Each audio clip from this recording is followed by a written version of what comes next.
Isaiah makes the point that the idols cannot produce knowledge of truth, cannot show us how we are to live. He puts it in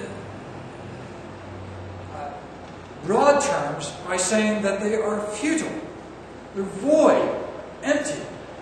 They produce nothing. And that, at heart, is the sum and substance of all human thought. When it begins on its own presuppositions and rejects God and His sovereign plan for human history and time. When our modern man, in his autonomy, who sets himself up as the one who judges history and time, right and wrong, when man sets himself up and rejects God and His sovereign plan and control of all of history, he tries to assert that he can decide truth and also morals. And yet he fails at both. Modern man trusts his reason. René Descartes said, "Cogito ergo sum." I think, therefore I am. And so many believe in rationalism, the ability of the mind to organize the world around you. And whether you are with Descartes or Kant, trying to organize the world in your own thought forms, you try to impose a rational world upon that which is essentially irrational. For the natural man who rejects God's sovereign plan of all of human history, there is no order to the world around him. It is chaotic. It is based on chance. Evolution proceeds by chance. There are chance happenings here and there. No one can really predict the future. It's an open future, and we make of it what we will. Now think for just a moment. If you put yourself in the place of a natural man who says, with my reasoning, I'm trying to decide what is true based on my experience of the world around me.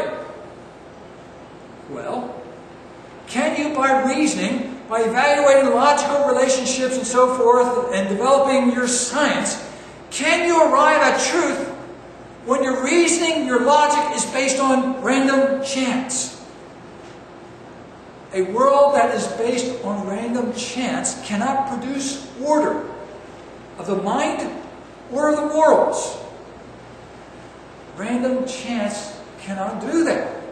It does not provide a sufficient foundation.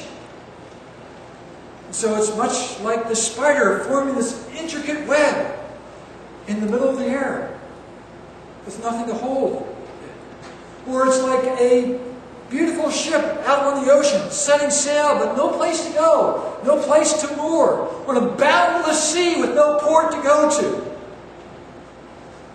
Nothing.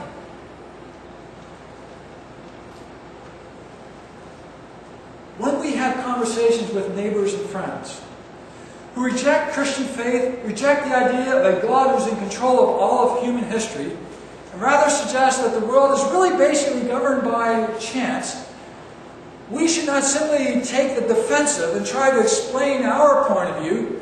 We should challenge him to show why it is that he can make any true statement whatsoever, or why it is he can come to any moral judgment whatsoever.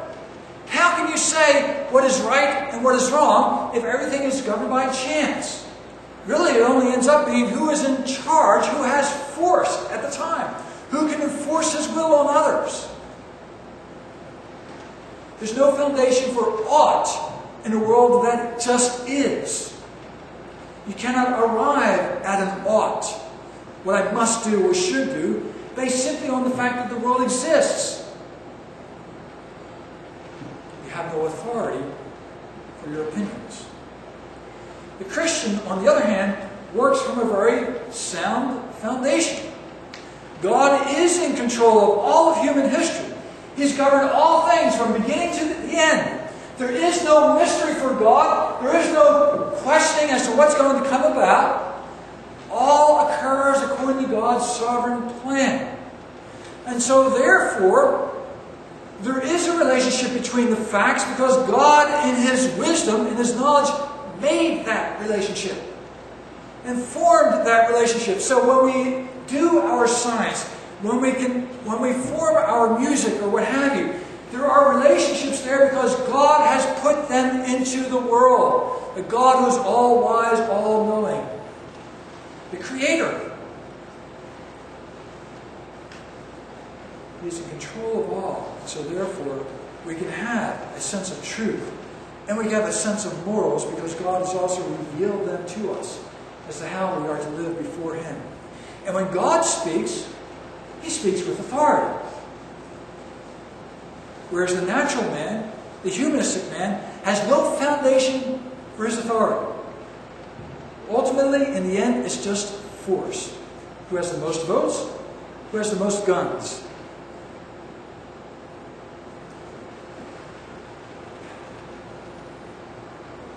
So Isaiah properly challenges the people of his day who trust in idols. What can they do for you? Nothing.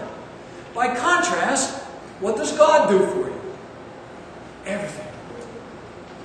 God provides everything. The God of the Christian Scriptures, that is, not just the gods out there in the world. The God who's revealed Himself in His Word, who ultimately reveals Himself in the Christ. And at heart, Isaiah here is saying that God, in His sovereign plan for history, foretells that which is to come in such a way that He's climaxing His revelation in the coming of the Christ. And all the prophecies that He makes along the way are leading up to the coming of the Christ, the coming of salvation, so that at the center of history, at the center of meaning in the world, is Christ. He is the servant of the Lord who comes into the world to bring us meaning and life, truth. So Isaiah begins by talking about this one who comes up from the north. In the 41st chapter, he talks about how He comes and He tramples on the nations of the earth as though they were mortar underneath His feet. It is one who comes in triumph and power, one who comes to conquer the nations of the earth. That would, in some ways, anticipate Cyrus, the Medo-Persian king who would rise up over a century, perhaps a century and a half after Isaiah made his prophecies, so that we can know that what Isaiah said was true, and that the God who spoke through him is the true God. Cyrus came a century and a half or so later. But at heart, really, I think what Isaiah is pointing us to is the servant of the Lord. Chapter 42, verse 1. This one who is coming, who brings us justice and truth. Light. Justice and light. First, Isaiah makes plain that the God of the Christian faith is one who actually takes a step forward and answers His challenge. He challenged the idols of this world to produce the future, to tell us what's going to take place. They couldn't do it. They can't do anything to make us be afraid of them. Be done with them.